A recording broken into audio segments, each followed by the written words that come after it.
Hey there paper geeks and glitter nerds, it's Neenah the Crazy Geek Crafter. This week I'm tackling a birthday card for a friend of mine who is into dragons and everything fantasy actually. Now, like everyone else in the community, I am fascinated with the slimline style. It gives you so many opportunities and this is no exception. I'm making a slimline, it's the smaller type of slimline card I'm using, the one that is 21 by 10.5 centimeters. The card is for a guy, so I'm not gonna over embellish like I might with a female card. The glitters are moderate and the colors are neutral.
I didn't feel like making another ink blended background with clouds, so I'm going to use the word birthday in Danish, fødselsdag, and then I'm gonna stamp it all over the back of the panel in different blues to imitate the sky with the clouds on it. Now for this project I'm going to need quite a few blue colors, and that's actually not something I have in regular inks, so I am going to end up using my distress inks even though they're not for stamping. I'm just measuring out here to see how many approximately of these words I can fit on the page, and then I'm gonna go through my different ink swatches and end up with the realization, like I just told you, that I'm going to have to use distress inks. If you have a stamping tool of some sort, using distress inks for stamping is not the worst idea, since you can go over them more than once.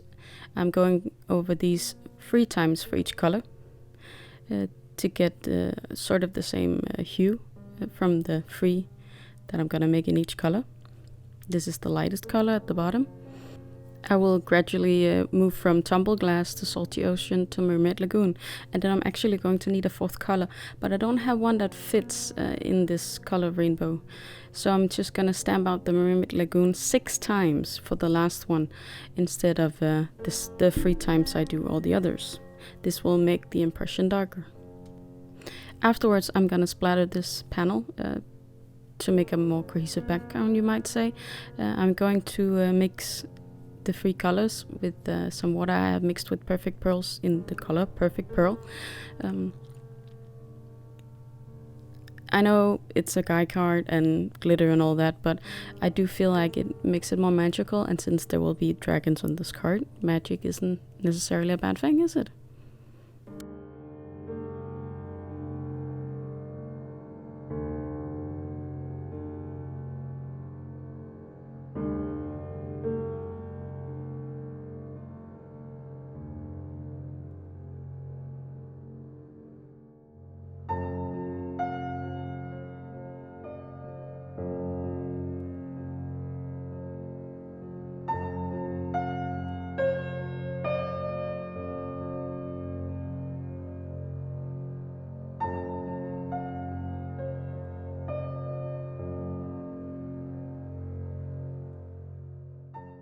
Now it's time to stamp out my dragon and the cake on some clouds, and they're from 2 different stamp sets. Here's the dragon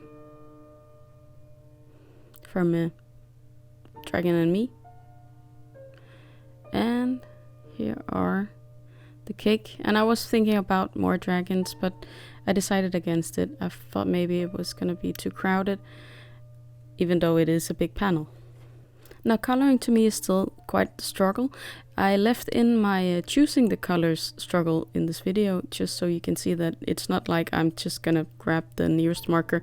I actually do try to plan out and test out before I go to coloring.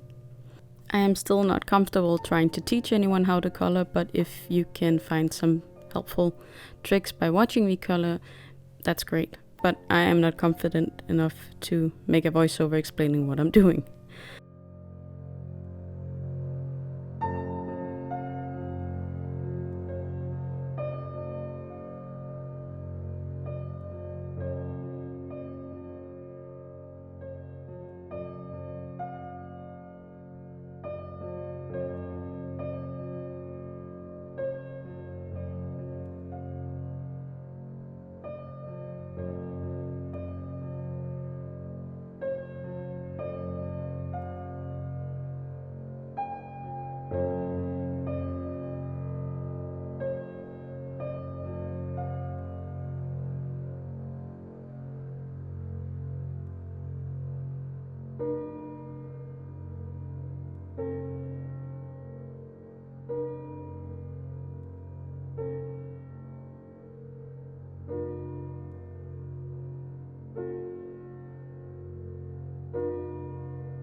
I didn't have the time to make digital dies for these die sets, so I'm just gonna cut them out by hand, and I prefer to use a knife. This is how I got into crafting when I was a kid, so I'm far more comfortable with the knife than I am with a pair of scissors. Now I keep turning over this piece of paper because on the back side I can actually see where I still have to cut, where the fibers are still hanging on to one another. There are a few things that are easier to do with scissors than with knives, especially for the cake, because there is so little to hold on to. You risk cutting into your own fingers, and then it's easier to grab the scissors. But I seriously prefer the knife. I think it's so much easier, but it is straining on my back, and that's why I prefer to use my scan and cut when I can. But it does take time to make the digital dies, and I didn't have the time for it when I was making this card, unfortunately.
Cutting out these teeny tiny flames was a pain, and to make sure that they stay on the card and don't fall off, I'm going to make a halo around the candles to illustrate the lights of the flames.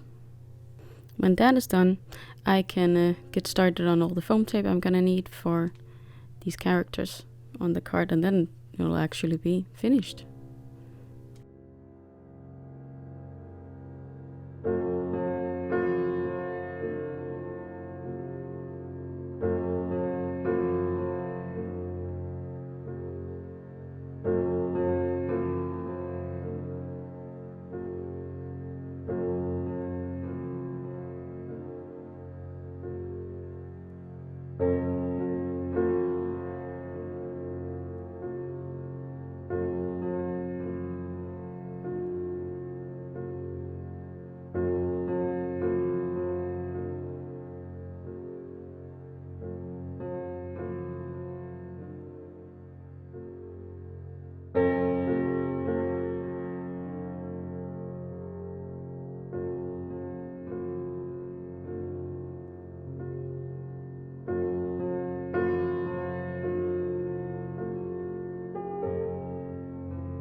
And here he is, the little dragon celebrating his birthday.